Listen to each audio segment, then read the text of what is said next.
Greetings, fellow investigators, and welcome to our video podcast, Into the Darkness, where my friends and I play the Call of Cthulhu role-playing game. I'm your host, Tom Rayleigh. Tonight, we begin another epic in the history of the Call of Cthulhu RPG, Masks of Nyarlathotep. It was written by Larry DiTilio, Lynn Willis, Mike Mason, Lynn Hardy, Paul Fricker, and Scott Dorward, and it's available from the Chaosium website. This will be episode 1. Morgan Llewellyn is our GM. So without any further delay, let's begin our journey into the darkness. Morgan? All right, so in January of 1921, newspapers across the globe started circulating an advertisement for expedition members to join an archaeological trip in Peru. Search for ancient pyramid in Peru. Explorer plans expedition to discover site of lost civilization. Lima, January 12th. Explorer Augustus Larkin is planning an expedition to the southern highlands of Peru, where he hopes to identify the site of a pyramid long forgotten by history. Following the discovery of a number of gold artifacts in the region, Larkin believes that he has found evidence that will lead him to their source. He is currently in Lima, planning the expedition, and is recruiting companions and possible backers. And so with that, each of our investigators have, for their own reasons, replied to that request, expressing their interest in joining the expedition. Thank you. Thank you. You're joining the expedition. Stop. Please join me in Lima. Stop. Have booked you room at Hotel Mori. Stop. Meet 18 March at 7 p.m. at Bar Cordano, Giron, Ancash 202, Distrito de Lima. Stop. Augustus Larkin. So with that, it is March 18th at 7 p.m. as all of you arrive outside the Bar Cordano. Goodness gracious, it's time. The heat is bad. Here it is 7 o'clock at night and it's still hot. Looks like you're just waiting here for someone. Oh yes, I'm with the Larkin expedition. Is this the right place for the expedition? Yes. I believe I'm we're here. supposed to wait inside. You're here also, huh? Yes. Yeah. Octavius Fox. You may have heard of me. I'm rather well known in some circles in the United States. My family is wrapped up in the textile industry. I'm rather bored with the whole thing. I've left my brother in charge running the stuff, and I'm out adventuring, seeing what I can find, looking for new things. What's your name? Fantastic. It's Hasse Grunwald.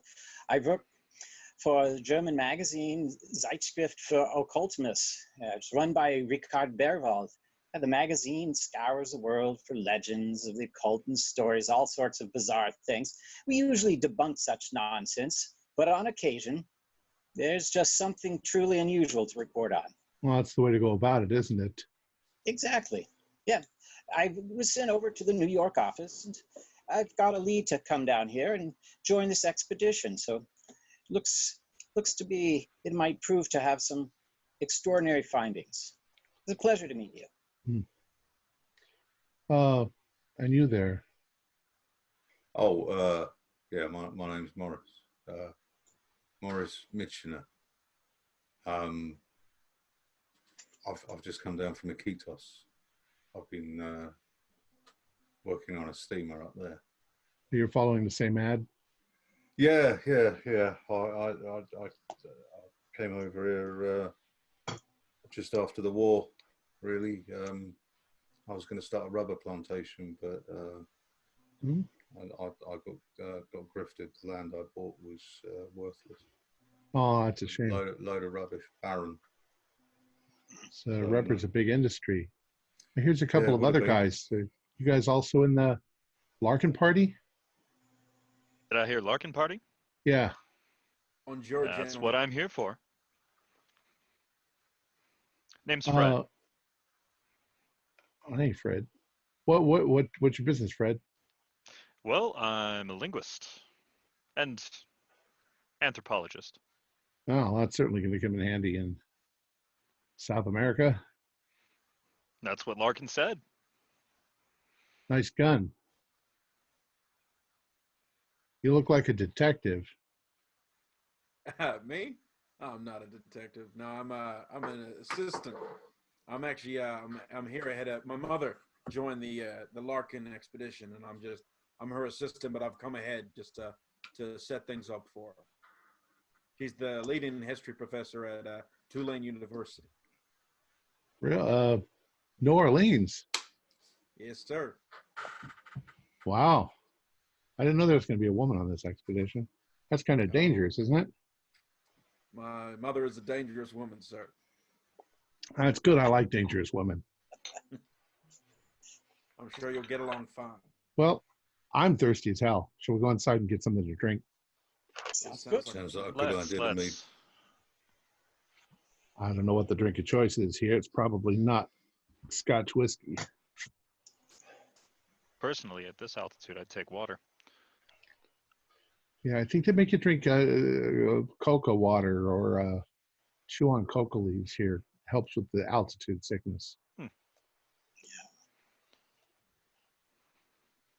All right, so as all of you enter the bar, you're kind of met with the smell of grilling fish, kind of the smell of stale tobacco. The interior, it's nice. Some decent wood furnishings, some wood paneling. Floor's a nice tile.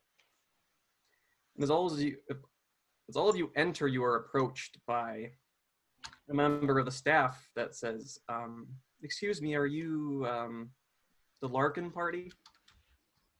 Yes, Yes. we are. Oh, well, good. Your host has been waiting for you. Please follow me. Wonderful. And they lead you back to a table, and you see that there are three men sitting kind of in silence, just look at each other, and one of them looks up at you and says, "Oh, you're here! Excellent. Please, gentlemen, take a seat."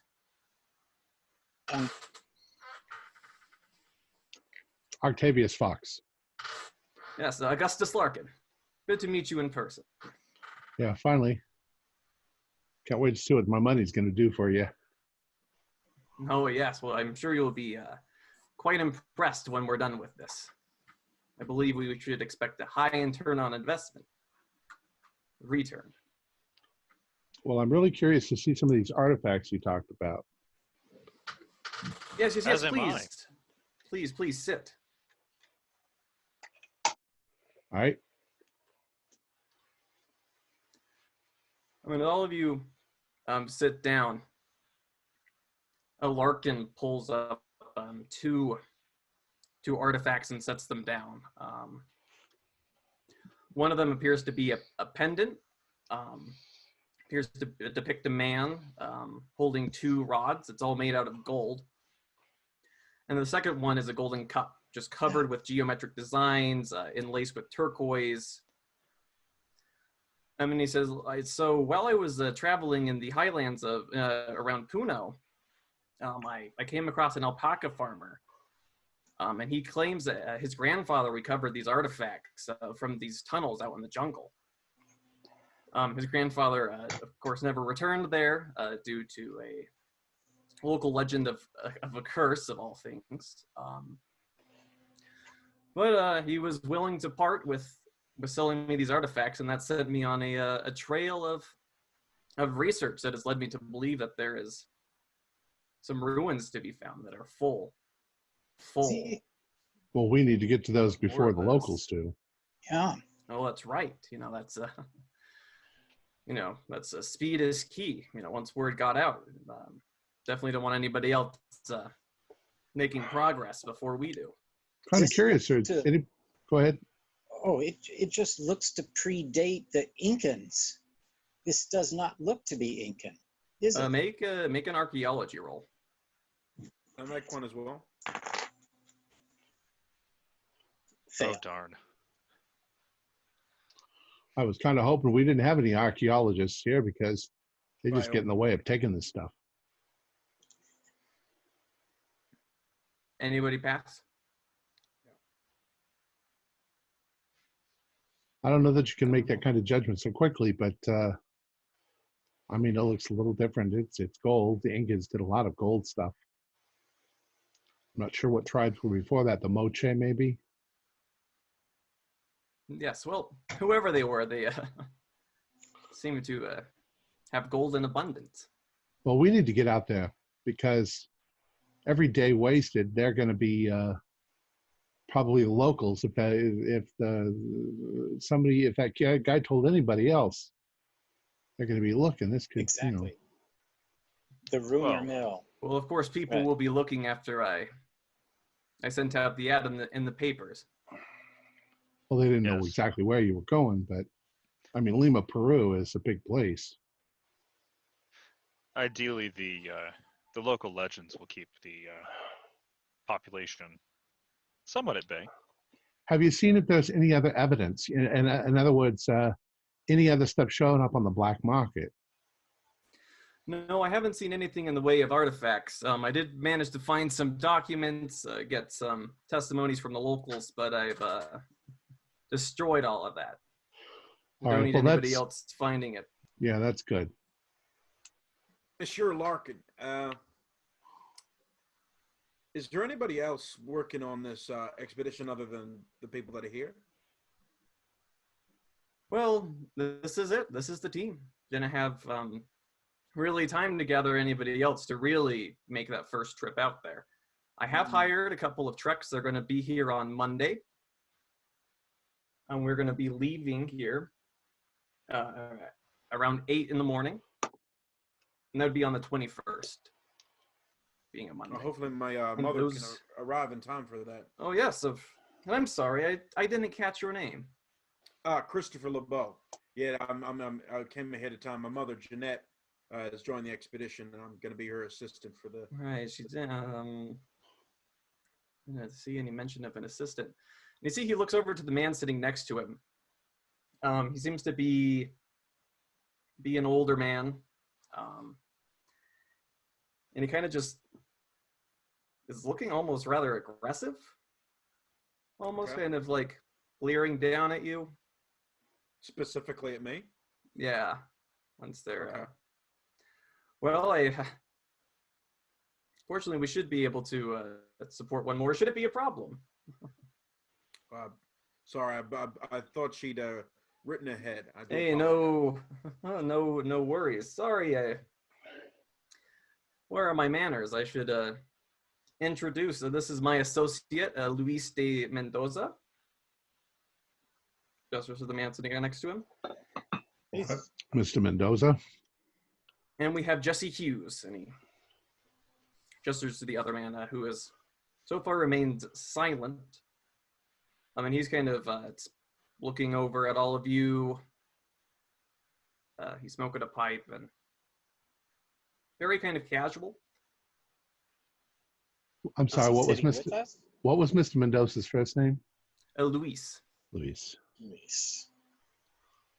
Is the other one sitting with us, or is he kind of Yes. hanging Yeah, back? he's sitting with you. He's sitting across from Luis.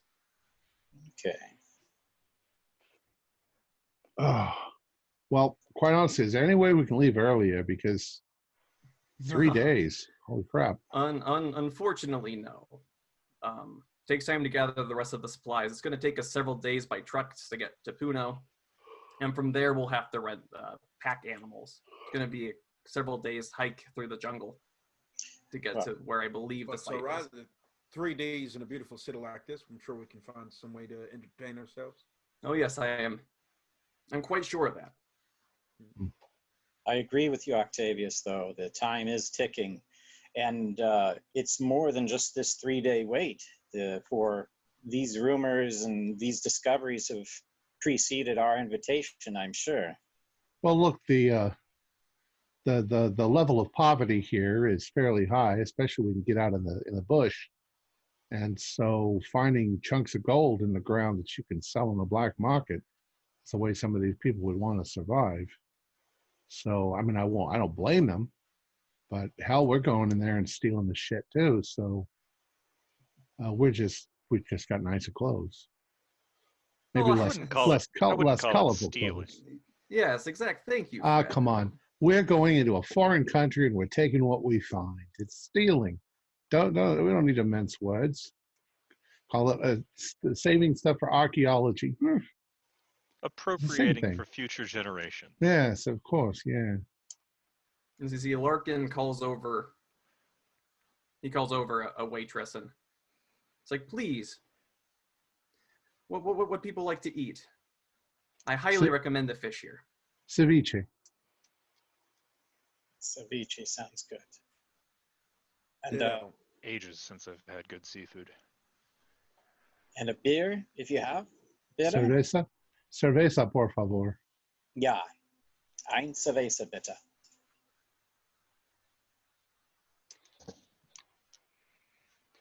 That was a mixture of German and Spanish. I see you Sprechen Español muy bueno. Sí. I don't. But I picked up beer, and I picked up. Thank you. Those are really the only words you need to know, Mr. Fox. Well, the toilet, that's the other one that you need to know. Baño. That's bath, really. I've picked up a bit of the Spanish myself, but it won't do you no good. When you get out there in the jungle, they all speak, what do you call Keshka? it? Quechua. That's right. Yeah. Actually, I take it back. I've got 35 Spanish, and I've got 30 French, so I had a good education. I must say, Octavius, French was one that I didn't pick up. Now they wanted us to sound hoity-toity when we were in school. Yeah, It's when we were moored too much in, to the in back Marseille of the throat once. kind of stuff. I couldn't quite get around it. Never go to Don't New offend Orleans, people. Frederick. I've been there. I think I've done some business with your university. Haven't met your dear mother in person though. Oh. You'd Julian's remember nice if you in met my mother. university. That it is. Well, so are we staying in this place? Is the Cordata in the hotel? No. It's a short walk. It's only about 10-15 minutes walk away from here. No. Hotel Mari. All right. I've booked rooms for you all. Oh, Well, Yeah, thank you. I went to my room and dropped off my suitcase. my Thank you. whistle The is wetted. accommodations are wonderful. My whistle is wetted. I think I'm going to go park my stuff over there too. Oh well. No, please stay and eat. But I have matters to attend to. And he looks over at Mendoza. Please stay and eat. It's on me. We can arrange to have somebody break. Don't worry about that. Thank you. I'll see you all on Monday. All right. And we are meeting can here. I do a psychology roll on Larkin? Yeah, go ahead. Thanks. Well, we're not going to see you until Monday.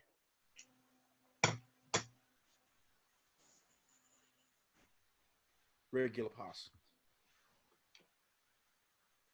Something's not sitting right with you. Is like something's wrong. Like something's a bit off. He's just getting up. He's leaving. This is his whole mannerism is. Am I getting a vibe that, like, because I'm kind of getting the vibe maybe he's a bit afraid of Mendoza or something like that? Not that he's afraid of Mendoza. More like he's sick. Okay, cool. More like, yeah, he doesn't look like he's feeling too well. All right. All right.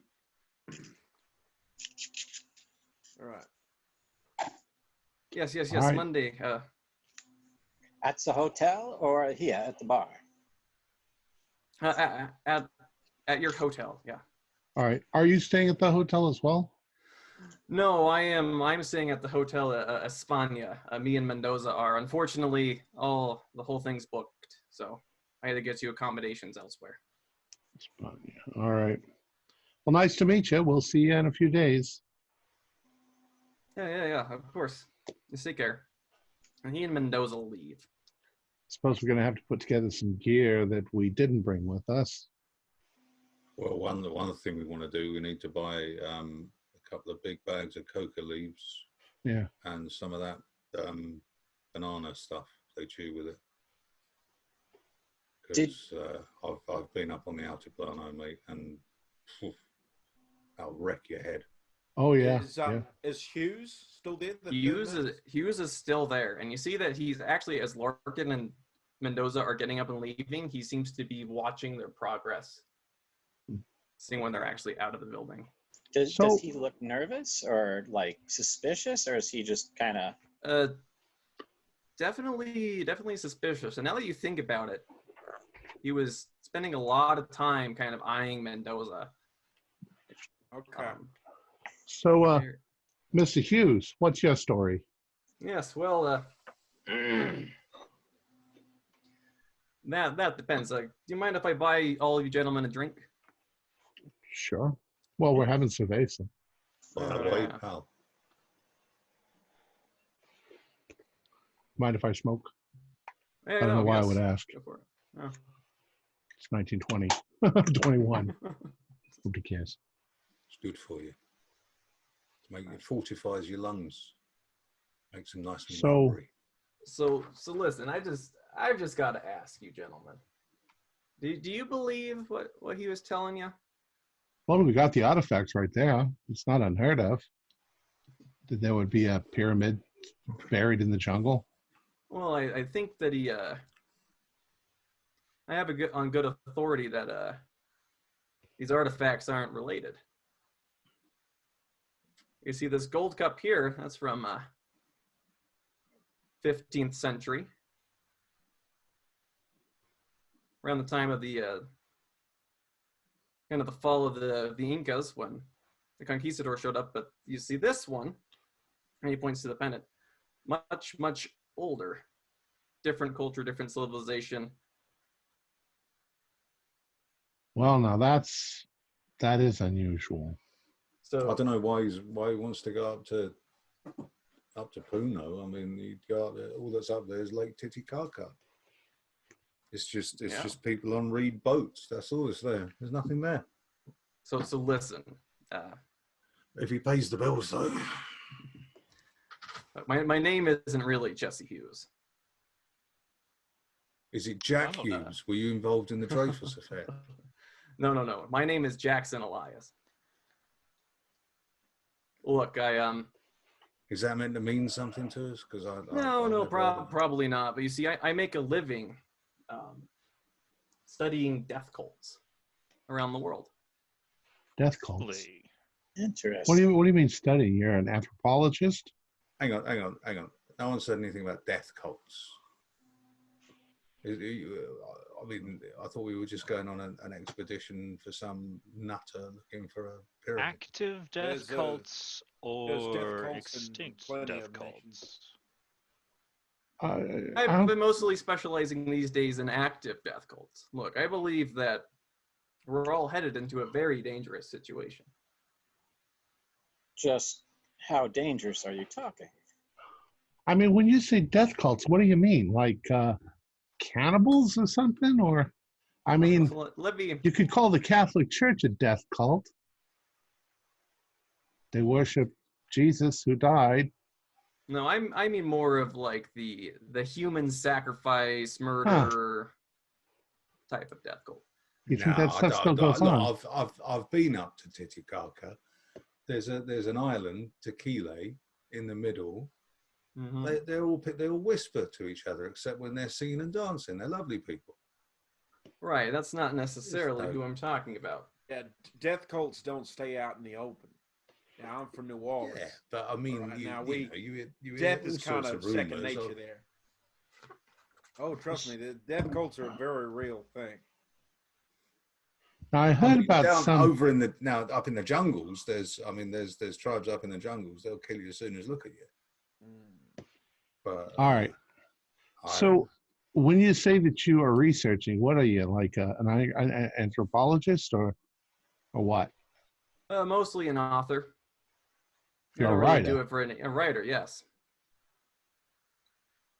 Ah. Yes, I was searching. I was actually here in Peru looking more for secret societies, looking for research material for my next book. You know, I used to read a lot. I'm not sure, but I think I may have actually read something that you wrote, but I don't remember what it was. You've done stuff other than death cults, right? Yes, various religious practices, secret Yeah. societies, and whatnot. Yeah, I may have read something. Your name suddenly sounds just a little familiar. Tell me, Mr. Elias, why are you using a fake name for Mr. Larkin and Mr. Mendoza, and how exactly did you get mixed up in this expedition? Are they involved with death cults? Is that what you're trying to tell us? Look, so I was traveling around Lake Titicaca looking for evidence of a death cult. I'd heard rumors of it circulating around. While I was there, this Larkin fellow was busy trying to get any local that he could to go out there with them, to go out into the jungle, but none of them wanted to. And now he's turned to get a bunch of foreigners to come and go with him. So the locals they sound spooked about this area he wants them to go to. Oh, they're a little more than spooked. I had one of them tell me that they think that de Mendoza is something that they call a cariceri. Cariceri? Yeah, they say that it's some kind of a vampiric monster that sucks all the fat out of its victims. Huh. I know. I doing That guy. If I know what that is. Yeah, Mendoza.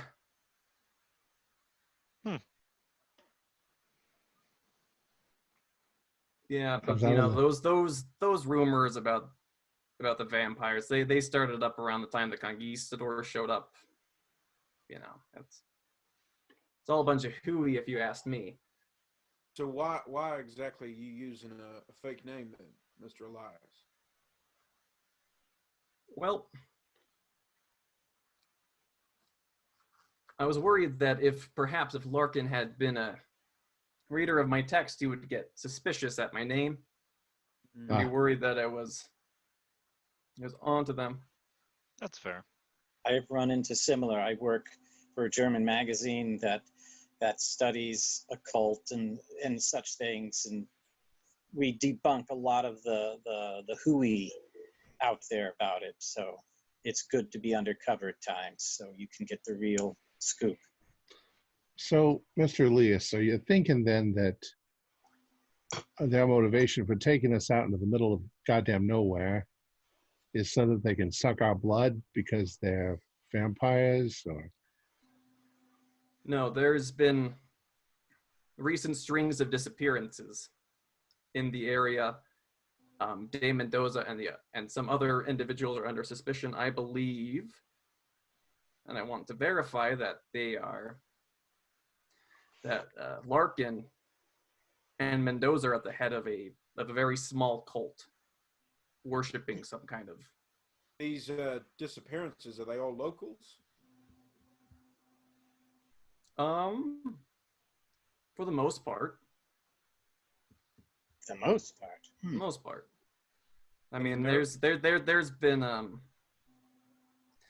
bit of chatter about some international folk going missing too, but most of the disappearances have all been taking around in Puno, and we are here in Lima. In your time with Mendoza and Larkin, have there been any other Americans that have been around or anything or involved with them at all? Not that I'm aware of. Listen, I know one Professor Sanchez at the National University of San Marcos here in town. He wanted to go on the expedition, but he was denied. Larkin didn't want him to go. And I have a meeting with him tomorrow. He's been putting together some research into where he might think the location of this pyramid is. What's Larkin's beef with Sanchez?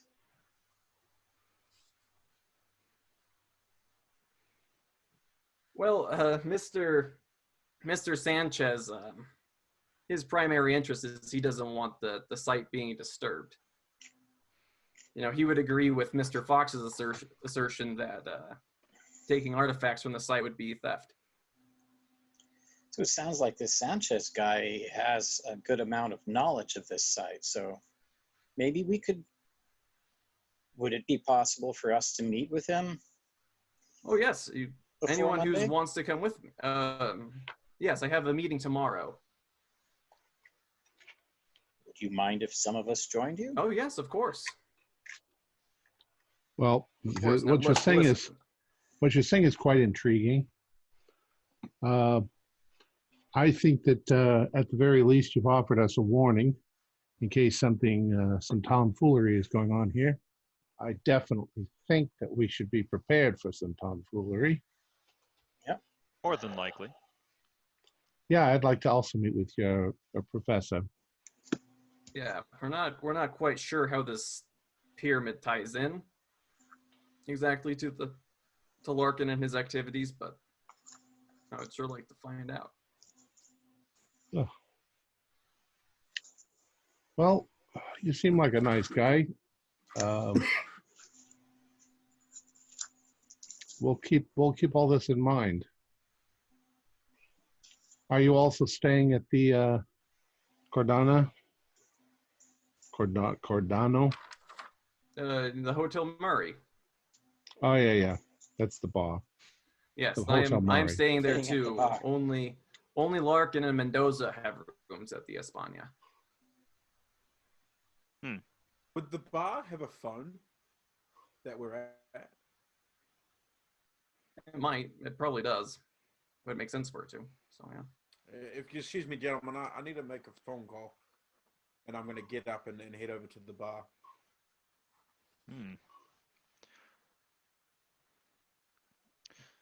Probably informing his mother. Well, only if she's here. International phone call, I think, takes about an hour and a half. Well, we'll see how long he's standing at the bar. You know, I don't like the idea of going in somewhere if they've got grief with the locals. That's bad news. That does put a damper on the mood. Well, Mr. Elias, is there what sort of libraries? You said there was a university here, right? Yes, there is. All right, let's. Yes, that's where we're going tomorrow to meet with the good professor. What time is the meeting with the professor? Meeting. So I think I would very much like to visit the library, and either It's dig up. 2 p.m. tomorrow. Okay, yeah. So I'll be heading to the library tomorrow morning, and I'll see what I can dig up on this local folklore, and see what else I find. Okay, so we're gonna cut over to Zane. So you manage you talk to the person running the bar. He leads you into the back. Yeah. Where they have their phone. Cool. And I asked the barman. I said, "Hey, do you know the number for the Hotel España, the one that Larkin's staying in?" Yes. Yes, you'd like to call the hotel? Yeah. Yes, please. So I call the hotel. He dials it up and he hands the phone to you. Okay. And you pick it up and you hear a lady on the phone and she's saying a lot of words to you very fast in Spanish. Okay. I think I've got a little bit of Spanish. Yep. Do a quick roll. Oh, I've got an 04, so I understand. Okay, so yeah, so you get that you've reached the Hotel España. Yeah. you've reached that this is Petronelia. How may I help you? So speaking in Spanish as well, I say, hello, my name is Henry Banks, and I'd like to book a room for this evening. Oh, yes, of course. When should I expect your arrival? I'll be in the next few hours.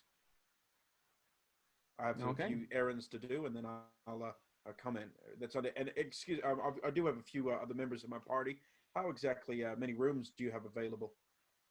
Oh, we have a dozen rooms available. Oh, that's plenty.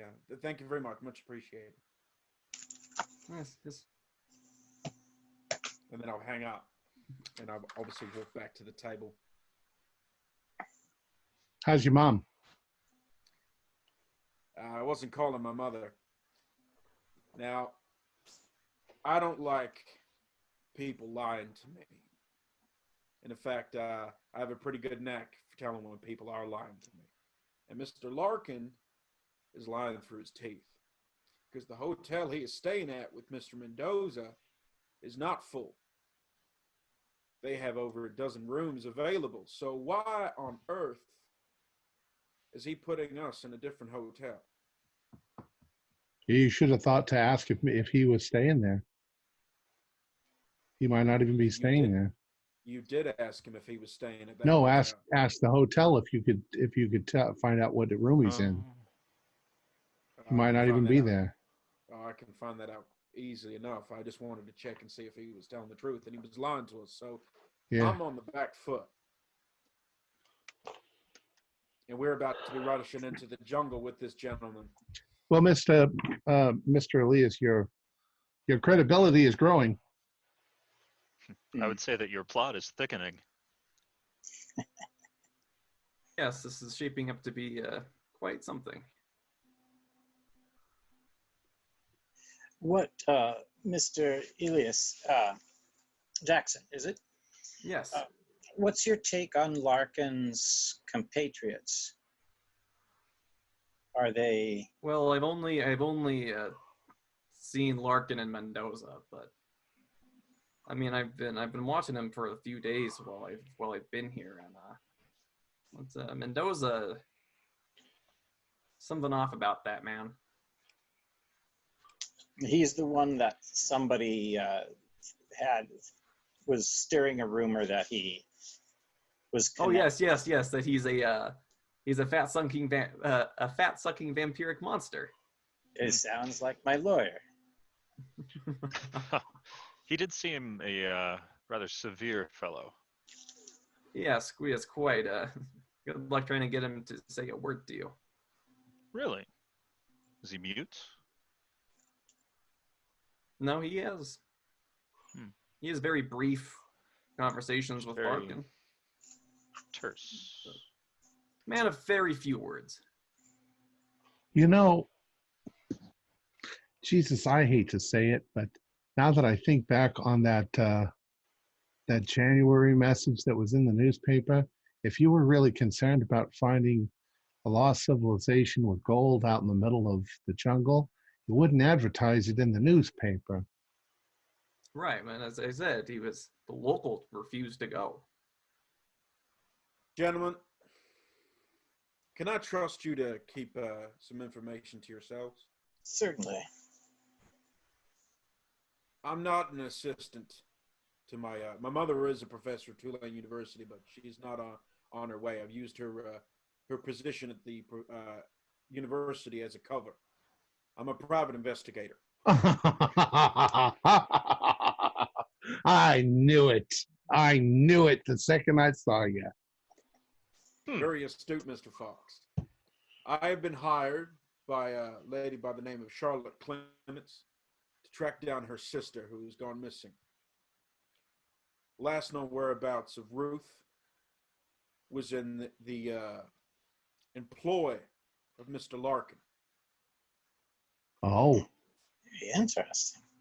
Which is why when Mr. Elias said there's been some disappearances, well, that's of concern to me, since obviously Miss Clements, Ruth Clements, is an American, and I've traveled a long way to try and track down this young woman, and I'm concerned that this isn't exactly Mr. Larkin's first expedition.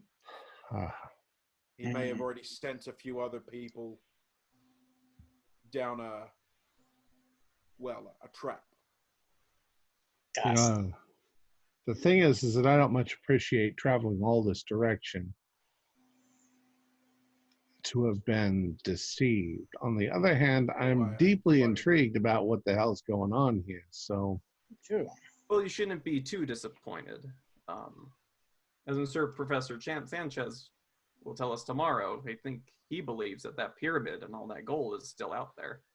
All I'm saying, gentlemen, is I think, we carry on as usual, but I think we should keep our wits about us and don't trust everything as, face value with this Mendoza and this Larkin. Absolutely. They've proven already that they're not trustworthy men. I think you're right. Let's be cautious this evening, sleeping in our set up accommodations. They might have no intention of taking us out to a pyramid. They're just going to suck our fat right here in the hotel. The plot does thicken, Mr. Chapman. Well, I'm not going to make it easy for him. I've got Beryl. She'll see him. Well, I'm especially concerned because I'm rather plump. Fear not. Well, don't worry. I would bet good money that Mr. Mendoza is not a fat-sucking vampire. Wow. Some people say that I'm a fat-sucking vampire. And is it true? Well, my dad was. That's how we made our money. I didn't have to do much work in my life. But, it is what it is. All right. Well, this is quite an adventure already, I'd say, wouldn't you? Yeah.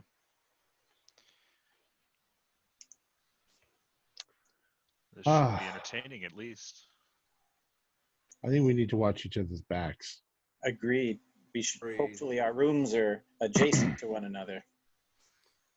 Should we, do you think it'd be overcautious to move hotels?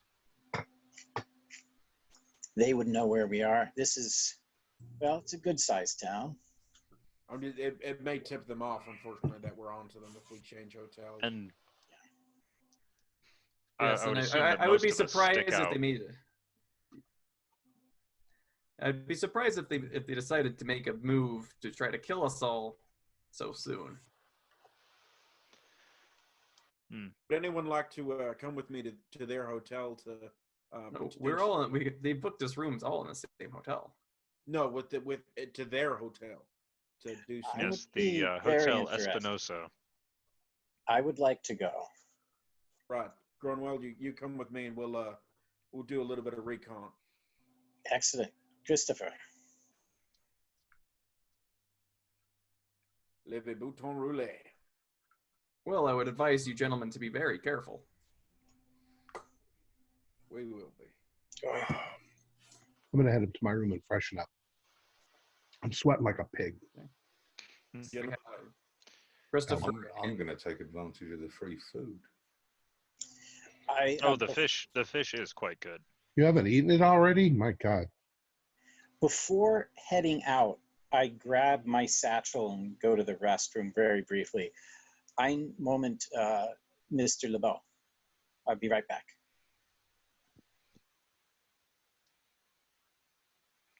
All right. Well, gentlemen, I'll see you in a while. I'm heading to my room at the Maori. Oh, very nice. No. The fish is good, isn't it, Morris? Yeah, Cerveza is delicious. So I leave. All right. So Octavius is leaving. Morris, you're staying. I'm stuffing my face. Yes. Fred? I'll finish off my plate. So you two are staying and eating. I come out. Okay, so you come back. I'll walk back with you, Mr. Fox. And Jackson leaves with you back to the hotel. So you married, Mr. Oh, Elias? me? Oh, no. No, I've got too much traveling to do to get weighed down like that. Well, you're too young anyway. You got to get out and see the world before you do anything like that. Young? Oh, well, I guess some would call 41 young. Eh, it's too young to settle down, if you ask me. I think it's always too young to settle I down. would be very much interested in hearing a lot of your adventures because I myself have had quite a few. I've got scars all over my back from a Somalian prison that I got thrown into a few years ago. No kidding. Yep. Yeah. Somalian prison. I have fond memories. Please let. And you go off and nice chat away. So while you two are chatting about old times and past adventures, and Morris and Fred are busy feasting upon fish, we have the two that are going to the Hotel España. So you'll ask somebody, they tell you where it is, and so you go walking in. It says it's about 10-minute walk. It's not too far. And as you go in, it seems to be pretty empty. There seems to be an old lady behind the desk. I'm kind of just watching a clock on the wall. And as you walk in, you see that she kind of straightens herself up and Buenas noches, welcomes you in. señorita. Yes, buenos noches. What can I do for you? A friend of ours is coming to stay at the hotel. We're wondering if he's checked in yet. Oh, who would that be? A Mr. Larkin or Mr. Mendoza. Larkin Mendoza. Yes, your friends are here. Ah, excellent. What room are they staying in? Yeah, the rooms 8 and 9. 8 and 9. All right. Thank you very much. We'll top floor. Just go up the stairs. Top floor. Much appreciated. Danke, thank you. Gracias. And we'll kind of head upstairs. As we get kind of out of the side of the lady at the desk, I'll sort of stop Hauser and I'll say, now, are you armed? Yeah, I am always armed. I don't think we'll need to, but just in case, because I don't want them to see us. So keep low, and we'll try and see what's up. Because like I said, they already know they're lying to us about things, so we don't know what's going on. Yeah, right. Something is fishy here. Yeah. All right, and then we'll continue on up, but obviously more cautious and trying to just peek around corners before we go past. So as you peek around at the top, at the second story, it's not a very tall building. You look down a narrow hallway. One side is just kind of full of more rundown, kind of battered doors. And towards the end of the hallway, you see Mendoza is kind of leaned back up against the wall, kind of just looking down the hallway.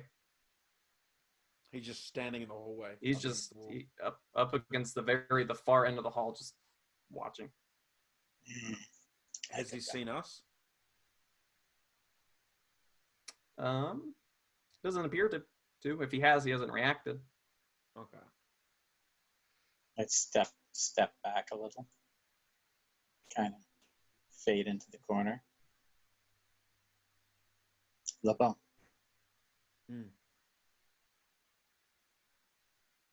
He's just standing there.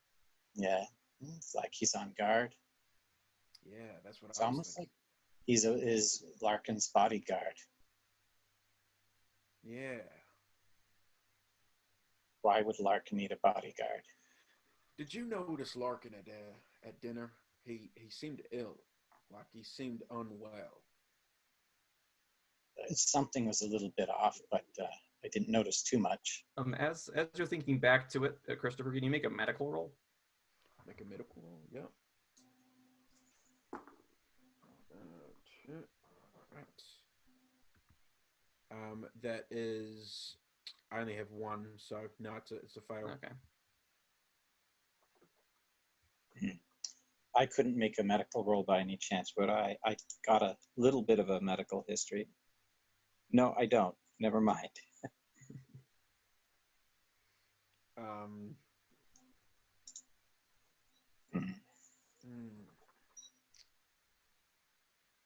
Does it look like he's like, knowing, if I'm looking at the numbers of the doors, does it look like he is guarding the room that Larkin, like he's near the door that Larkin's supposedly staying in? He would be, from what when you're first kind of peeked out, it would appear that he would be guarding rooms 8 and 9. Okay. Yeah, That's what he was doing. Okay. Yeah, there's no way to really peek in to the room because he's got a guard. Is there an outdoor, like circular balconies? Yeah, the rooms have little balconies. Yeah, this may second not floor. be worth it. This is going to make us look too snooping, too obvious. Mm.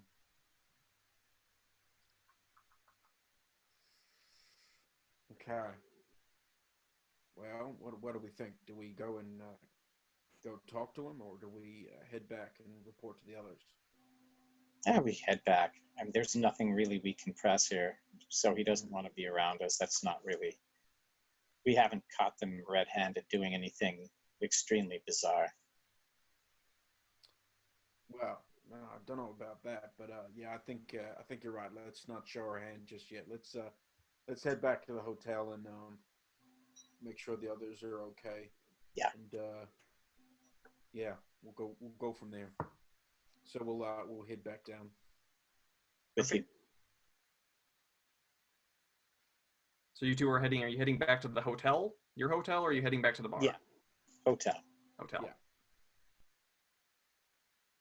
All right, so you two go back. So Morris and Fred, how long are you planning on staying at the bar? I'm just waiting for Morris to finish eating. I am going to continue eating until I can eat no more. Well, you can certainly put that away. This is the first decent meal I've had in months. Good to hear. I've been living on rice and the occasional empanada. And that Yeah, mush I haven't that they had- make in the jungle, I don't know what's in that, but I think like they get the girls to chew it first. Corn, isn't it? No, it's kind of like tapioca.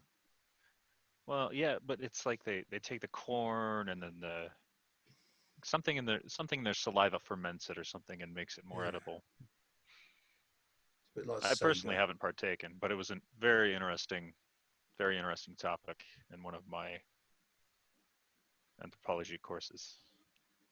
Yeah, funny stuff. It's weird up there in the jungle. I'm glad to. I'd rather be up in the highlands.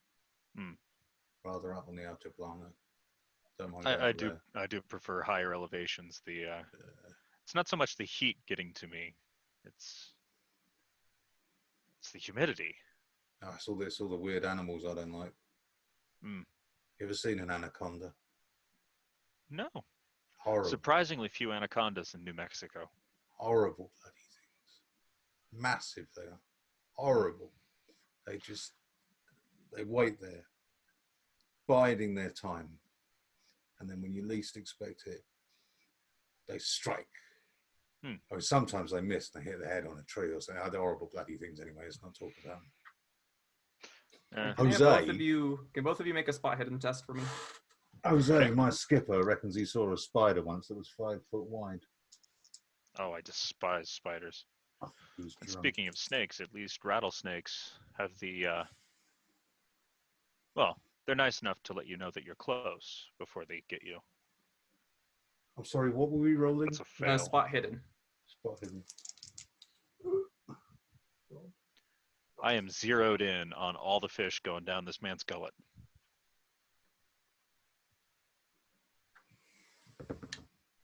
Oh, that's a standard pass. All right, so Morris, as you're kind of conversing, you're kind of glancing around, back at the fish, looking at. Is that Mendoza? And you look and kind of towards the front of the bar. There's these windows, and you think Mendoza just walked by, but his head was turned, just looking in through the glass as he passed. Very focused inside it. He just walked and just kept going. Was that Mendoza geezer who just walked past? What did you say? That Mendoza bloke, he just walked past. Huh. Over there, out there. I didn't see him. I did see the back of the head as it moved. Hang on a minute. You say that was Mendoza? Yeah. Hang on. I'm gonna go and have a look. And as you go out into the bar, into the cool night, you don't see him anywhere on the street. I'll go back in there. No, it must have been someone else. Funny. I could have sworn it was him. Doppelganger, maybe? Oh, no, man, it's getting dark. I'm tired. I've had a few drinks. No, I forget the term, but there is a... It looked like him, though. There is a scientific term for the chance that people have to look similar to each other. It's very interesting. Not exactly my department. Well, do you know? I mean, I've spent a lot of my life at sea, and one thing I will tell you is it's funny. You go to other cities where you've never been before in your life, and you'll always see someone who looks like someone you know. Yeah. Doesn't matter where you are, even if you're in Japan.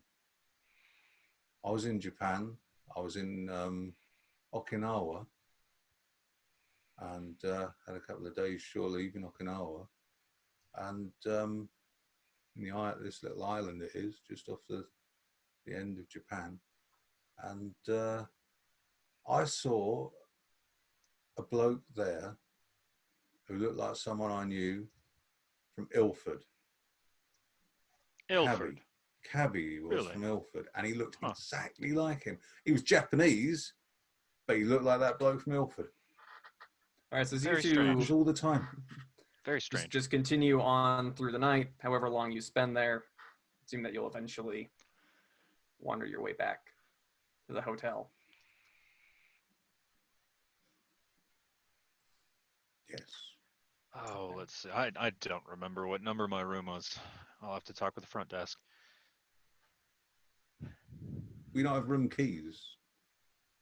We do, but I don't want to spend 15 minutes going down the hall We'll just look at the trying number every on the door. key. Mine doesn't have a number. It does have a number. Really? Oh, I have the thing I will upside go down. to the room which has the number that's on my key. All right, there we go. That's I had the fine thing bit of upside down. roleplay. I need to. I should have drank more water instead of. What was that stuff? It was kind of strong. I don't know. It's this blue stuff they make out of corn. Tastes horrible, but it gets you properly drunk. Turpentine, kind of. Yeah. Does a wonderful job of getting the varnish off chairs as well if you're stuck with something. All right, so the rest of you here, as Morris and Frederick come, having a great conversation just down the hallway where your rooms are. About turpentine and stripping chairs. When I was in Marseille, I met this woman down the docks, and you wouldn't believe what she used to smoke her pipe. Anyway, I'm off to my bed. Have a good night. Buenas noches. Ta-ra. All right, so if nobody else wants to do anything tonight, I think Elias and I sat up talking for a while, and then I told him I was still getting used to the the area, the humidity. So I'm gonna go to bed. Yes, well, good night, sir. You have a May good no evening. vampires suck all the fat out of your body. Yeah, I hope to just suck a little bit of it out. Wake up thinner. Well, that would be the dream. Well, good night. Good night. All right, so we're going to move on to the next morning. Morning of the 19th, Saturday.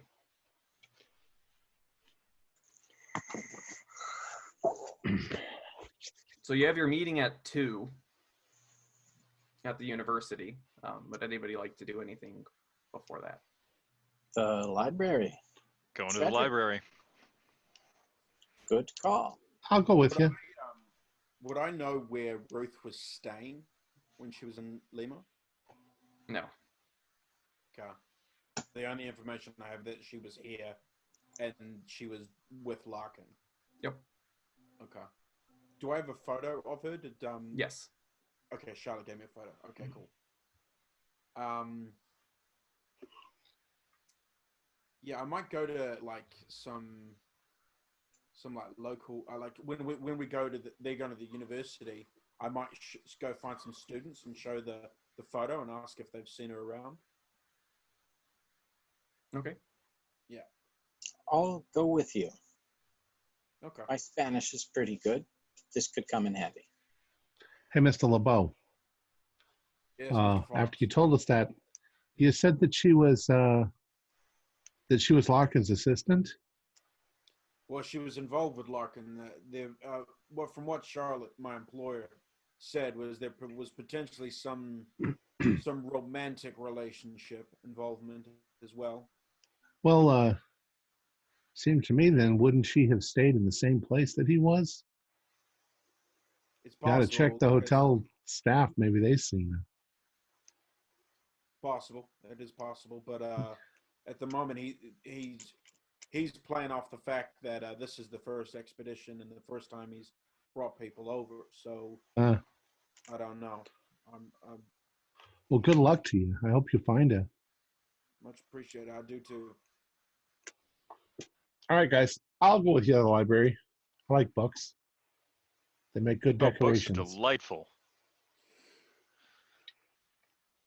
They fill up nice spaces on your walls and make rooms look really nice. True, true. I read a book once. Blue it was. Blue books. Those are the really good ones. Yeah. Mm. With gold letters. Wow. Actually, aren't Proper blue book, books? Aren't blue books the? Isn't that a slang term for a publishment that tells you the modern price of things? Le Bibliothèque Bleue. I don't know. I can tell you all about aliens for all I know. Anyway, All right, so Shall we? those of you going to the library can make a library use roll. actually, And this then might- Christopher, you can make a luck roll. These books are all in fucking Spanish. I got a 5. What are you looking for, mate? Maybe I'll speak a bit of Spanish. That is a pass. Hard pass. Oof.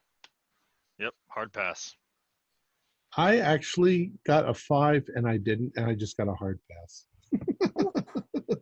You don't hit those books. So I'm specifically looking for information on the local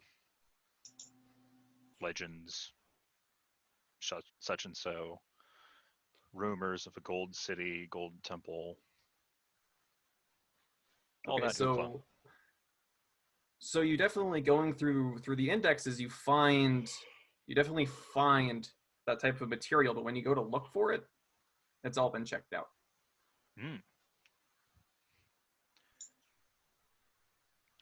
Excuse me. Yes. So I'm looking for these books, but they appear to be all checked out. Do you know when they're due back? Oh, I think there's still going to be well, there's just say there's an indefinite a cap, but one of our professors had his assistants come pick up a lot of this material. So until he's done with his research project, unfortunately, we won't have that in. All right. Well, thank you. And I wanted to see if I could find some examples, picture examples of different artifacts from different periods to see if I could make my own comparison of the artifacts that we saw to see if they are indeed from completely different periods. Okay, yeah. So as you do that, you manage to spend an hour or so going through these different texts, and you find that the pendant matches artifacts taken from Spanish word, Tiwanaku, dating back to around the 5th century, and the cup more resembles 15th century Incan designs. Yeah, completely different. Not even in the same area. Yeah, so it's all right. So yeah, the pendant is from Bolivia. Huh. Different time period in Bolivia. Yeah, Jen. So I when I find these guys, I just say, hey, guess what I found out? Oh? Really fake. There's a Really? pendant that's not even from here. It's from Bolivia.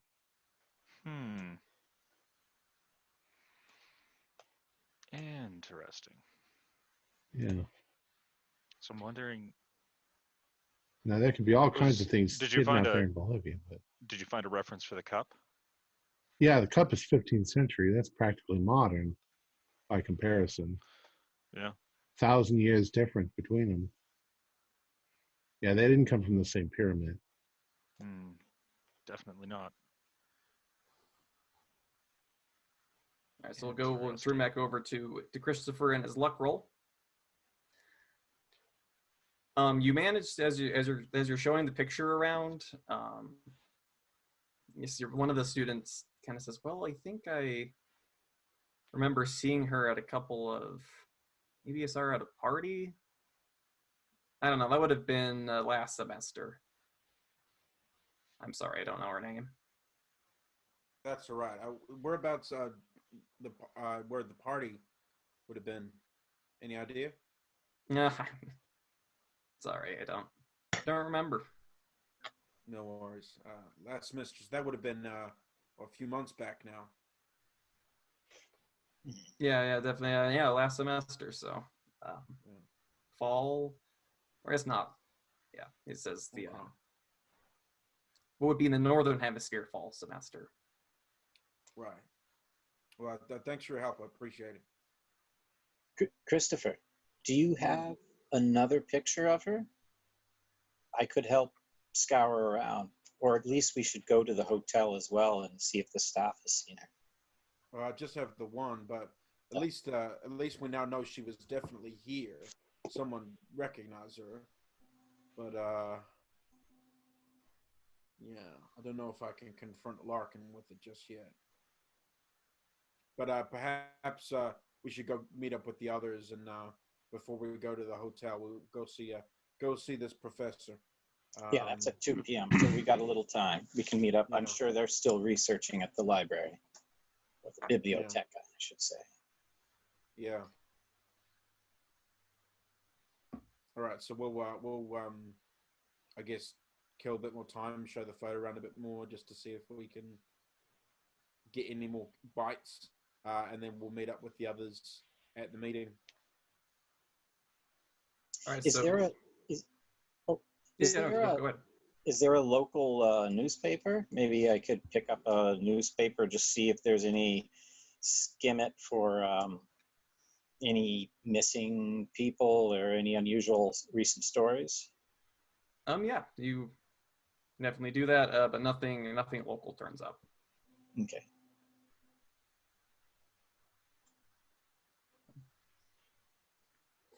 All right, so we head to the library, I guess, Chris.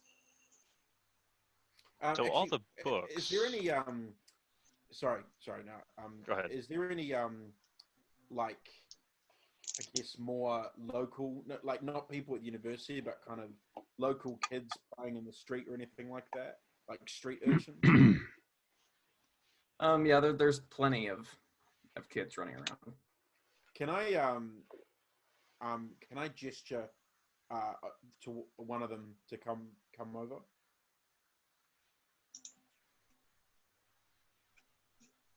And one of them kind of cautiously approaches you. And then I'm gonna kind of get down on his level, and I'm obviously speaking in Spanish. I'm gonna pull out some money, and I'm gonna show the kid the photo, and I'm gonna say, "This here is a friend of mine. She's gone missing." Now I know recently a lot of people, some of your people, some Europeans and stuff have gone missing. And I'm gonna say, what was the name of the vampire that they call them? A carisseri. I'm gonna say, and I understand some of your people believe it's a carisseri. And I said, do you know of anyone that'll have any information about my friend and a man named Larkin? If you have any information, you can find me, and I'll at the Moray Hotel. And I'm going to give the kid the money. And he nods, and then he takes off. Okay, cool. One thing I learned living up in New Orleans is the children, they notice things that adults don't. All right, we better head off to this meeting. Yeah. Before we head off to the meeting, what is it, an hour? Yeah, we've got an hour. What if I look in? You guys continue what you're doing. All the books that I looked for are checked out currently. Looks like by the person that we're meeting with. I think I'm going to go see if I can find anything about this. Is it carisseri? Oh, you should be able to find The fat folklore on vampire. that. Yeah. Yeah, might as well. I think I'm gonna. While you're doing that, I'm gonna do a little cursory check through some of the previous newspaper things if they keep them here, just to see if there's a lot of missing people. A check of the newspaper. Yeah, not a lot of missing people lately. Doesn't seem to be anything recent. As far as books about carisseri, once again, you find that a lot of those books are also checked out. Foiled again. Shame. Are they checked out by the same? Yep. Professor Sanchez. Well, this Sanchez is going. Hopefully, he will have a lot of answers for us. Yeah, at least you know he's doing his research. Yeah, he's stymied my search for answers so far. Well, let's get our asses over there. After you. All right, so Jackson meets up with all of you. I'm at the library a little bit before the meeting starts, and he brings you all to a rather big building on campus. To the office of Professor Sanchez is on the first floor of their museum here. And he leads you. He leads you a fair ways into the building. You know, make a couple of turns, and he brings you to an office. And he knocks, and you hear a gruff kind of like, "Come in." And sitting at a desk, you see there's kind of scattered papers, not very well organized. Office is kind of a mess. You see a man in his 30s. He looks a little tired, kind of just behind the sea of papers and books, and says, Jackson, good to see you again. I see that you brought some guests. Are they please, everybody come in. I'm Nemizo Sanchez. Pleased to meet all of you. Octavius Fox. Christopher LeBeau. You mind if we smoke? Oh, go right ahead. Dr. Frederick Chapman. It's a pleasure to meet you. See. Hasse Grunwald. A pleasure.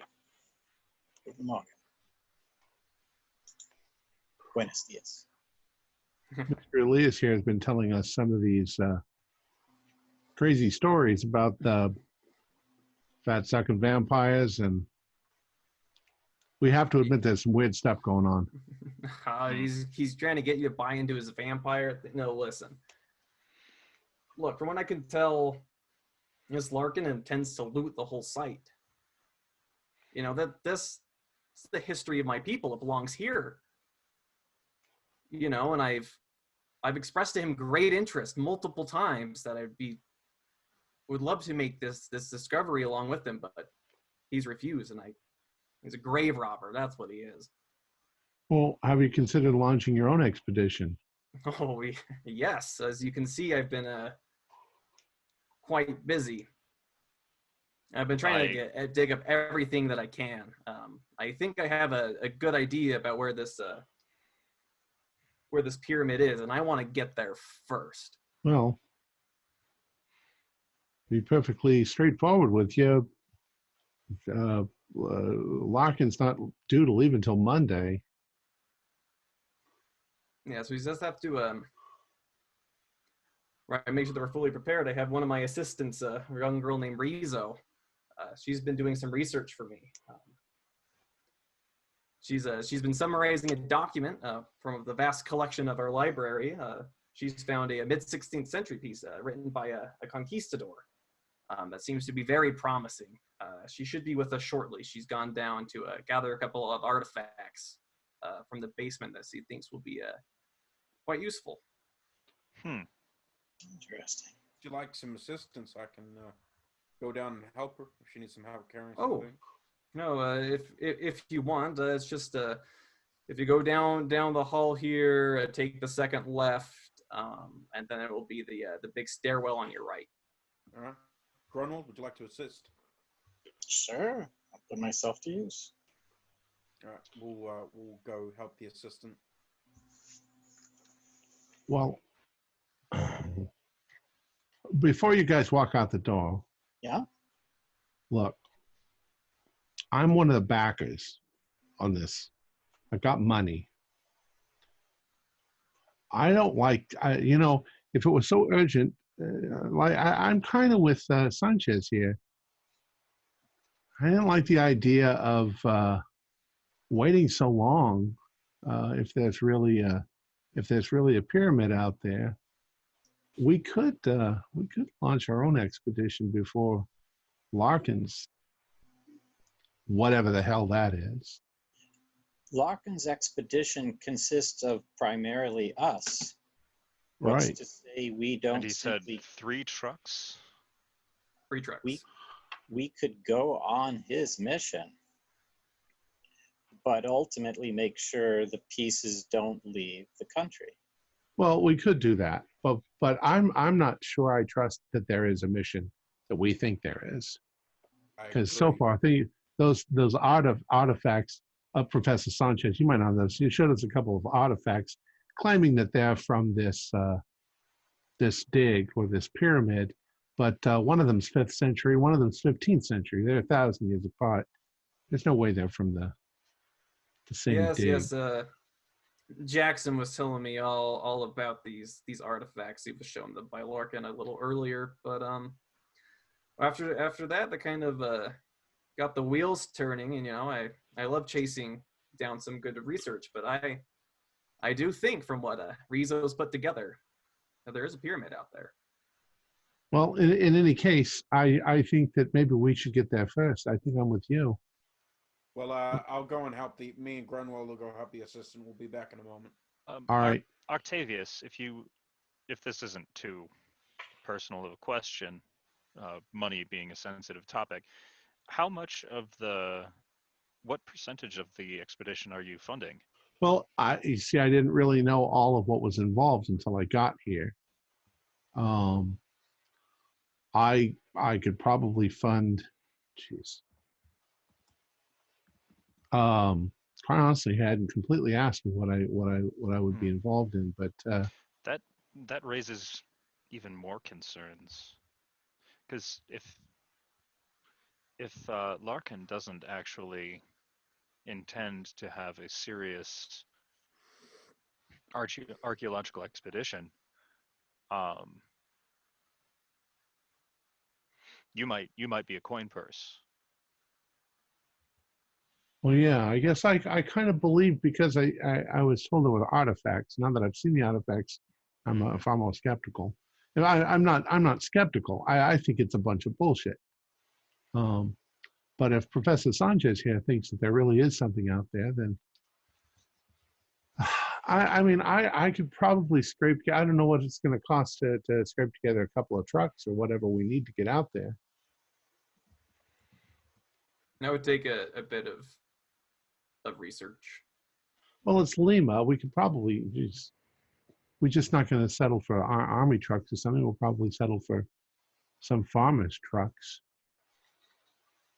Is there a train we can take to get closer than we are, or?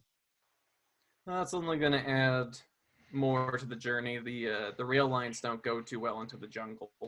Well, I'm a businessman, Sanchez. If you can tell me what you need, and what we would need to launch an expedition, let's say tomorrow.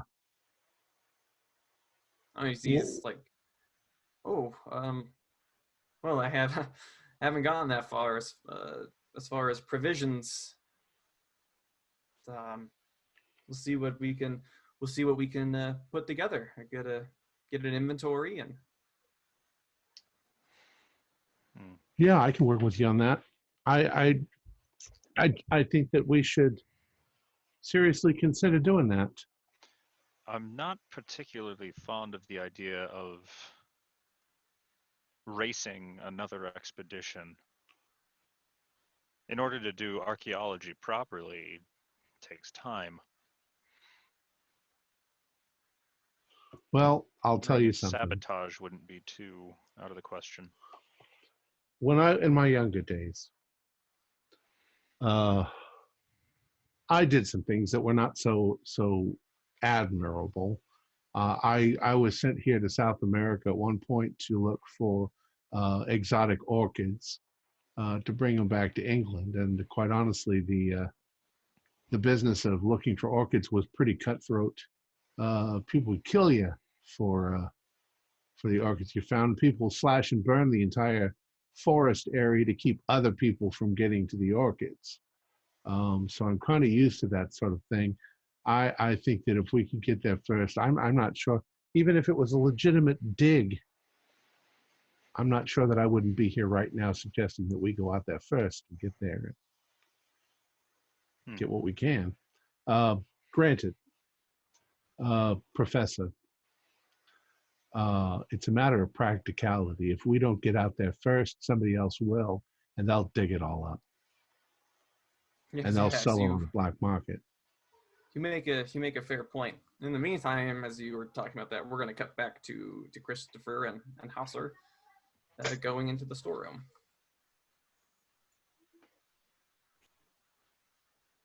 It's a lovely building. And so he said just down this hallway, right? And down here? Yep, and I believe so. All right, so as you mention the name of his assistant? Yeah, Rizzo. Okay. Rizzo. Rizzo, are you there? As you call down, you do not get a response.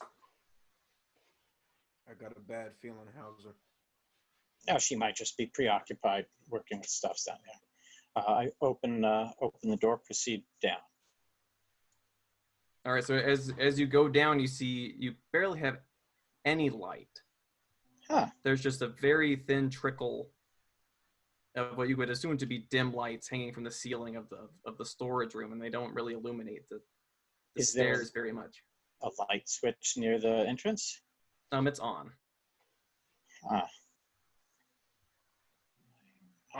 You can see there's definitely a lot of dust in the air.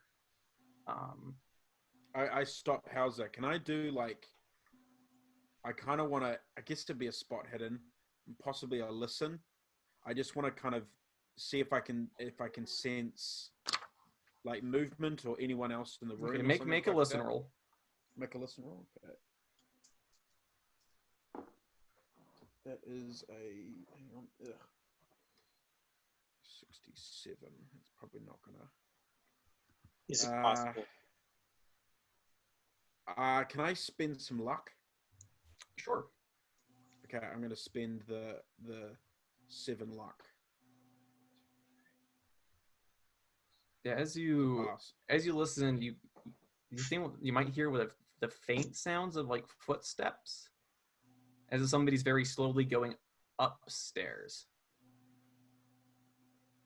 Okay, and I can't see where the stairs are. No, because you're currently at the top of the stairs looking. Oh, so they down. could be coming towards us. Well, you can see from there all the way down to the bottom, so they're not these stairs. So they might be up their steps. Yes.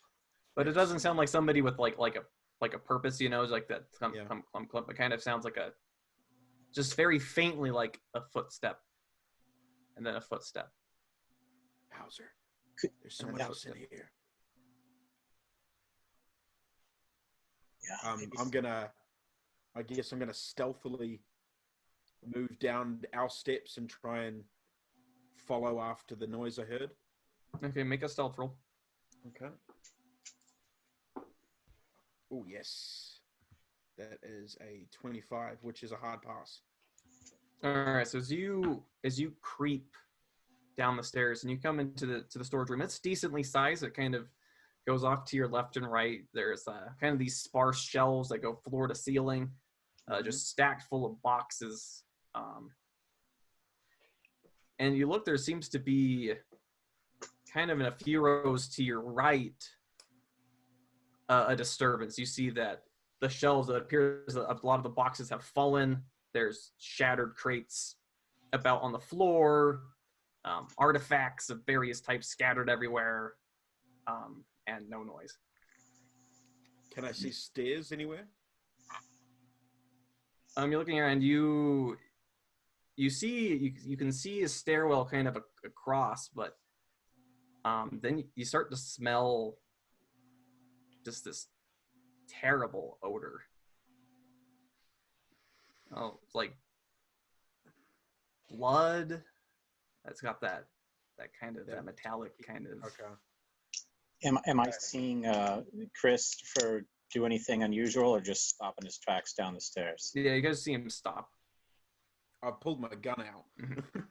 Oh, shysta. I will quietly sneak down half the distance between myself and Christopher.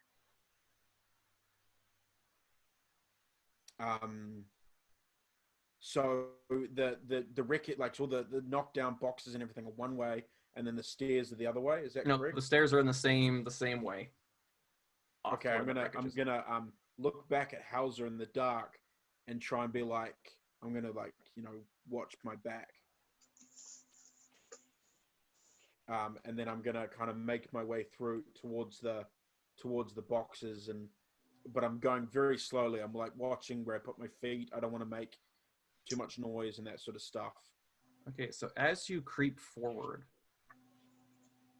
and you look around the corner where the wreckage is, you see a young lady buried under some of these crates. And you see that her chest has been torn open. There is a massive gaping hole of torn flesh, bits of bone, blood, and her body looks like a raisin. The skin is pressed tight against the bone. Her eyes are bulging. Her face is locked in a scream of terror. She clutches a notebook in her hand. And make a sanity roll. Yeah.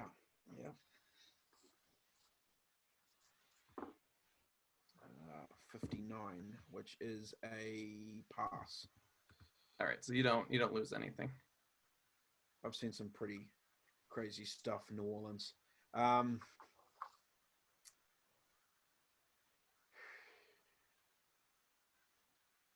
gonna gesture to Hauser to sort of check the body to grab the notebook and stuff. I want to continue on to the stairs. I want to follow after the noise I heard. Hasser will proceed as stealthily as possible over to the body. I'm guessing that means I'm going to take a SAN as well then. Yeah. 43 pass clearly. Okay, so you don't lose anything either. As you get closer to the body, there's another stench. It's like the smell of burned flesh. Is it coming from her or from the wound? It seems to be coming from something next to her. Kind of tucked underneath her body is kind of this long, thin, twisted piece of gold. Interesting. So I sort of can I with my boot, can I sort of kick it out into the open? Yeah, it's All easy right, enough. It's fairly heavy. Okay, I move it a little bit, not making too much noise, just to kind of pull it out and gesture down to it. Yeah, make a spot hidden. That was 69. That's probably not going to be good. 1 second. Spot hidden, spot. Oh wow, out of 70. Yeah, I just make it. Okay, so you know, so the thing is, yeah, it's this long piece of engraved gold. Each side seems very like rough and torn, as if it was pulled off of a larger piece. Interesting. It's got these twisted bits of metal that seem like the gold coming off that seem like they would fit in with a greater design that isn't there. The whole thing is kind of covered in these carvings. You don't recognize the language, but you do notice that kind of stuck down in the crevices of these characters are bits of charred flesh. Oh God. With a gloved hand, is it small enough to put into a satchel? It's about 2 feet long. Oh, all right. So No, it's all right. Yeah. Lepo. I'm probably halfway up the stairs by now. Yeah. Okay. I point down to this. Here, I'll pick it up with a gloved hand. as you pick it up, you don't feel any heat through the glove. Very odd. Okay, I take the notebook and this here and get closer to Christopher. Yeah, so the skull bar has a bit of heft. It's about 25 pounds. Jeez. All right. So I tuck put the notebook in the satchel, and then I'll focus on carrying that over. But just being quiet. I'm not making any sort of commotion. Okay. Level. Have I heard anything else? Am I sort of, heading in the right direction from what? Make a track roll. Track roll. Okay. Okay, my track's not terrible. 22. That is a hard pass. Yeah. So once you get up to the other staircase, the other one leading down. Yeah. You do kind of think what you do is like a faint trail of a little bit of blood, a little bit of viscera, kind of down, tracking further into the building. Okay, I'm gonna point this out to Hauser, and then I'm gonna follow it. Okay. All right. So you're exiting the room. Yeah, I'm following I've gone up the stairs and following the blood trail. Right. Do I have time to take a quick photograph of the lady and her wound? Yep. All right, I do. Okay. All right, in the meantime, those of you who are back with Professor Sanchez, a few minutes have gone by in there. Yeah. Well, seems like Rizzo must have found something. I don't know. Requires a lot of hands. They're still not back yet. Once you get back up here, we can discuss finding a truck or whatever we need.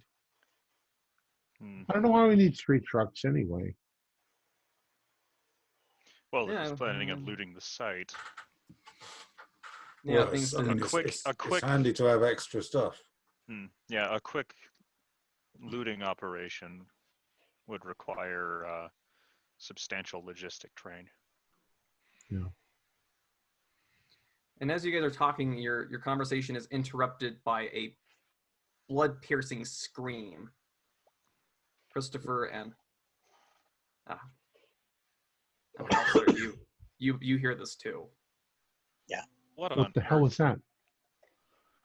Well, you see Professor Sanchez kind of stands up and I don't know. It sounded like it was down the hallway. Is that your friend, Miss Riza?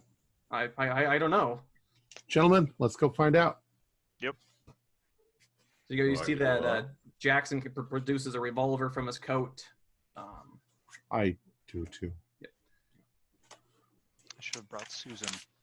And you all kind of go down the hallway. You see that the professor is a little more shy. He's kind of like peeking out of his office as you guys are. Is everyone okay? Is everyone okay out here? As you round a corner, you see that there is this young man. His book bag has been thrown to the floor, and he's just clutching his stomach, just screaming in pain. There's blood everywhere. And you see it appears that he's been stabbed. Jesus Christ. I'm going to put my knife back in my pocket. Call a doctor. Call a doctor. Have He stabbed me! encountered anything coming from the other way? Have me and Hauser encountered So anything? the trail that you were following is leaning towards the scream. Okay, so I'll run over him. I'll run over and get him to lay down. Yeah, who stabbed you? We got the blood. Hold still. Hold still. Oh, And I'm If you could applying. staunch- I don't know I'm who. applying pressure. Staunch the bleeding, yeah. And you see that the people are now kind of coming out of offices, running down the hallway. Students are gathering all around you. He said he was stabbed. See if there's somebody running down the street or You down see outside. a few people go off. Call a hospital or call the doctor. And then, but behind you, back towards the professor's Great, so- office, you hear a smash. I'm Hell? running This to loud, that. just clatter. Get back there. Get back there and check. All right, so is Christopher going back to the office? Yeah. Okay. So as you go, you see that the door has been knocked open. Mm-hmm. And you see the professor, he's laying on his back, just frozen in terror. And you see on top of him is Mendoza. And you see that his face has been contorted and twisted into it. So the bottom half of his face resembles more that of a leech than it does of a man. And you see that it's currently heaving as this white slug falls out of his mouth, out of the leech face, down into the throat of the professor. I'm going to need you to make a sanity test. Yeah. Caricery. 35 pass. Who is it? What's going on back there? How far away am I from them where I'm standing at the door? He's right in front of you. All right, I'm putting literally the barrel of my gun to Mendoza's temple and emptying the gun. All right. Well, so as you're moving to attack him, he is gonna look up. But so with your pass with a sanity, you take 1 point. Take 1 point, no problem. Hosser's covering Christopher's back, but I'm not in the room yet, so I'm not really sure what he's seeing yet.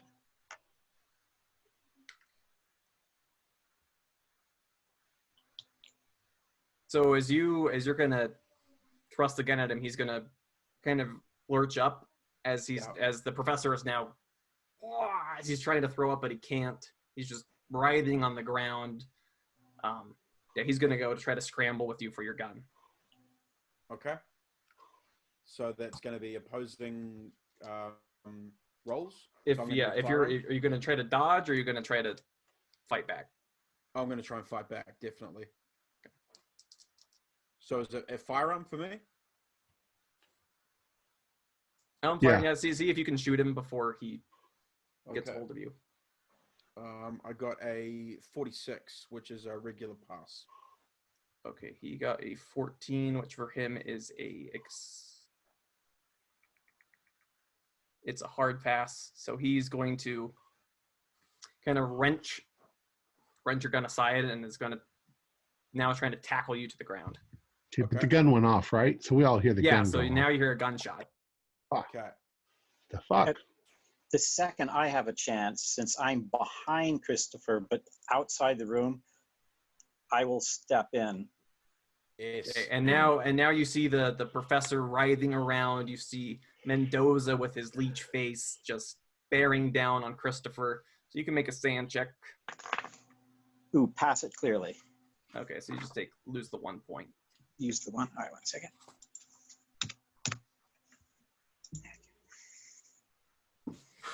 My intent is to pull my nice German trench knife and just shove it right into this guy's side. All right, make me a combat roll. This is while he's on top of me, right? Yeah. Yeah. Yep. 17 out of 65. All right, so roll up damage. You just plunge it right into him. D4 2 damage bonus. All right, 1 second. 3, 4, 5. 5 points. 5 points? Yeah. You hear this just horrible squealing. It doesn't even sound human. Just this horrific high-pitched sound as your just knife, and as your knife stabs in, you see that your hand, as you're pulling it out, this liquid fat starts kind of leaking out of his side. Horrible smell of just rancid meat. Schweinhund. All right, what is everybody else doing before we? Well, I've still got pressure on our stab victim here. yeah, we're trying to make sure that he's okay, but I hear the gunshot and I'm like, I've got this. You go. Frederick, I got to go see what's going on. So I'm coming down the hall with my gun. All right, so you're rounding the corner. I'm behind Octavius. Completely hidden behind my frame. Is there any Concealed behind your fashionable profile. Are there any bystanders? Oh, there are a lot of bystanders. Okay. I'm gonna be yelling to People get an ambulance. are screaming, running around with the gunshots and the stab victim. Policia. Screw the Is police. Mendoza- Ambulancia. It's pandemonium. Like, people are running, screaming every which way. Okay. People are trying to help, but they're more getting in your way than helping. Like, people are Anyone everywhere. who tries to come up and help, I'm just gonna wave them away and tell them to get an ambulance. Okay. Is Mendoza still alive on top of me? Yes. Okay, cool. As you see that his leech mouth, he sinks it down into your chest. Okay. As you just feel this horrific pain and kind of this sucking sensation. Okay. I'm gonna reach up to his head and just try and snap his neck. So I'm gonna grab him by the head and just reach, like really wrap it to pull All right. off his- While you're doing that, Well, he's attached to your chest. yeah. I know, but I gotta get him off somehow. Reduce your strength and your constitution both by 3, and your size by 4. Okay. Strength and constitution by 3. Both by 3, your size by 4. As your whole body is convulsing.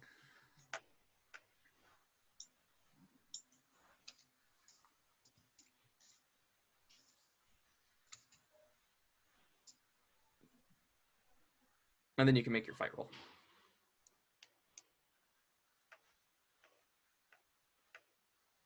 Cool. And then I'll do my fight roll,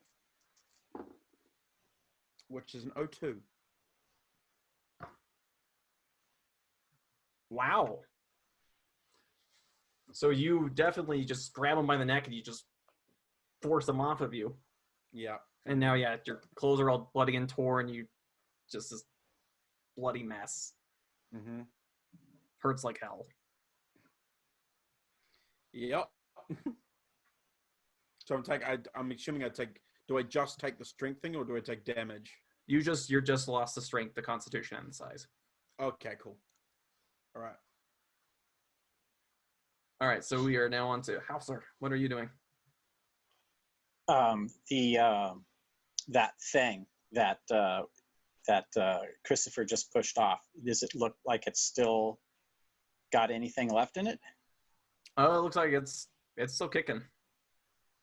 It's bleeding out of its side, but it's okay. I will lunge, kneel down, and continue putting that knife right into it. okay. Make a combat check.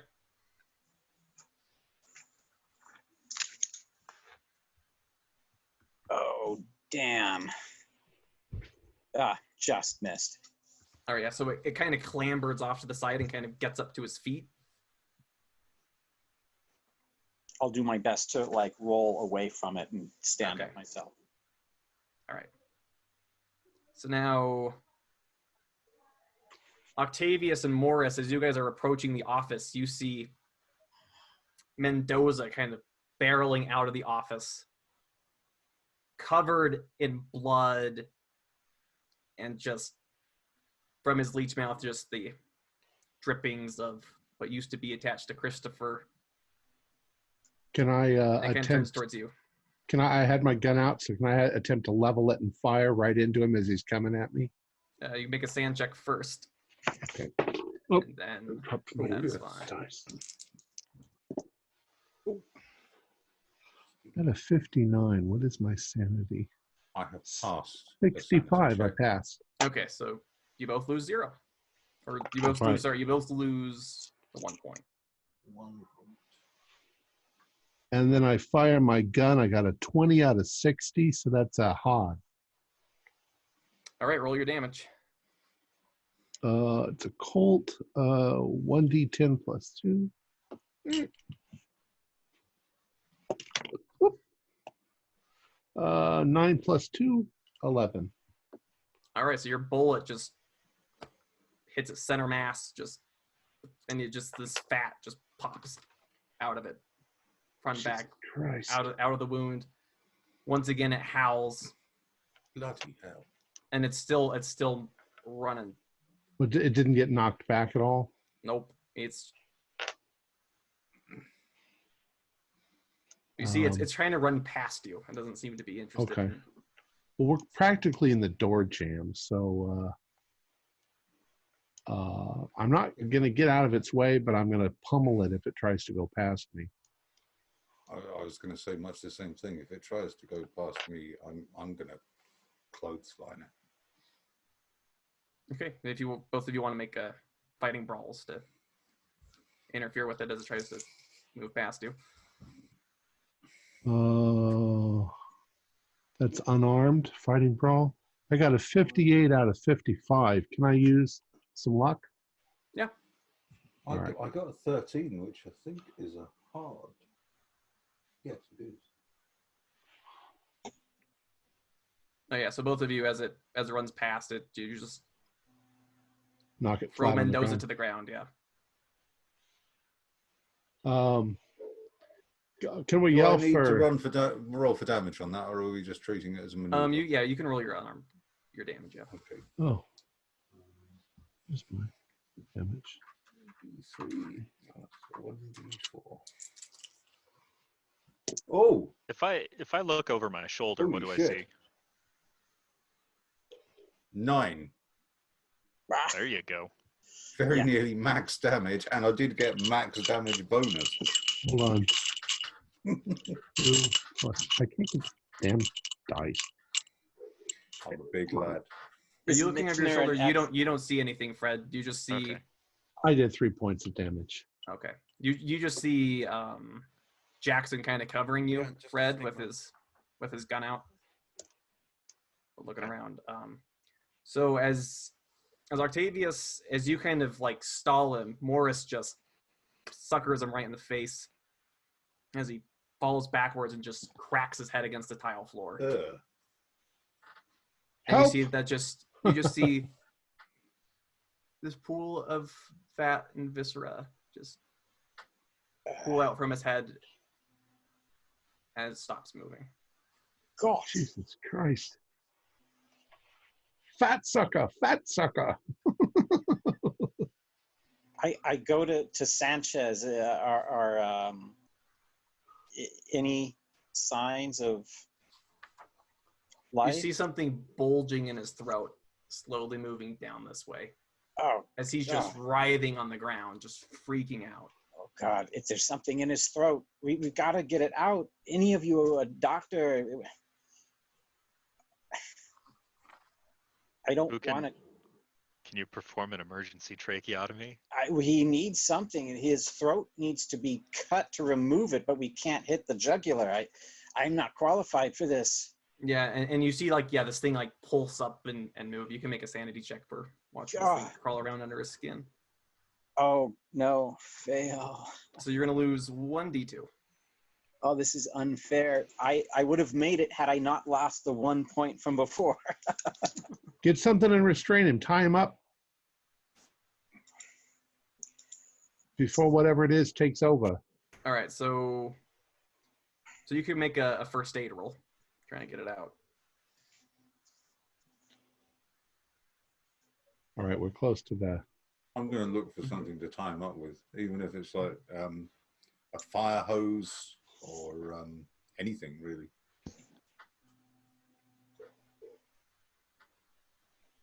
Curtain cord. We have the first aid check. Mine's only a 30. I'm nowhere near good enough for this. Okay. So he's just screaming as this thing is now working its way deeper and deeper. Can my 30 first aid try to put pressure and stop it and sort of push it up? All right. Don't know what I'm doing. Trying. One. Would that be a massage therapy roll? All right. So as you're pressing around, you see that he finally just turns to the side and just pukes. As you see this fat white slug just comes out with the vomit. God. And is now squirming around on the floor. Oh, I just take the knife. Professor is just take it in there. Just throw it like he's still freaking out. And they're just gonna smash the slug, you said? Yeah, and it just makes this wet pop. Good God. And that's where we're gonna end it for tonight. Yeah.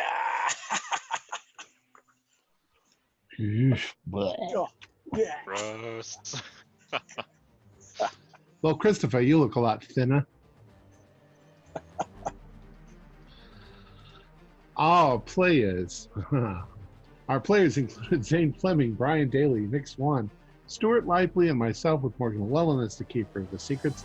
We're currently producing up to 4 shows a week with music and sound effects added in post-production in order to create a richer listener experience. We provide audio-only versions of our shows free for you to download from Podbean or iTunes. The costs involved with the show are provided almost entirely by our patrons. Without them, we wouldn't be able to do what we do. If you'd like to support our show, please visit our Patreon account. Just $1 to a month helps us a lot. You can find a link in the description below. Like, share, and subscribe to our channel and punch that bell icon for updates on our latest shows, and leave us some comments. We enjoy reading them and answering any questions you might have. This is Tom Rayleigh, together with all the members of our gaming club, inviting you to journey with us once again into the darkness for another adventure in the universe of H.P. Lovecraft and the Call of Cthulhu role-playing game. Until next time, good luck and good gaming.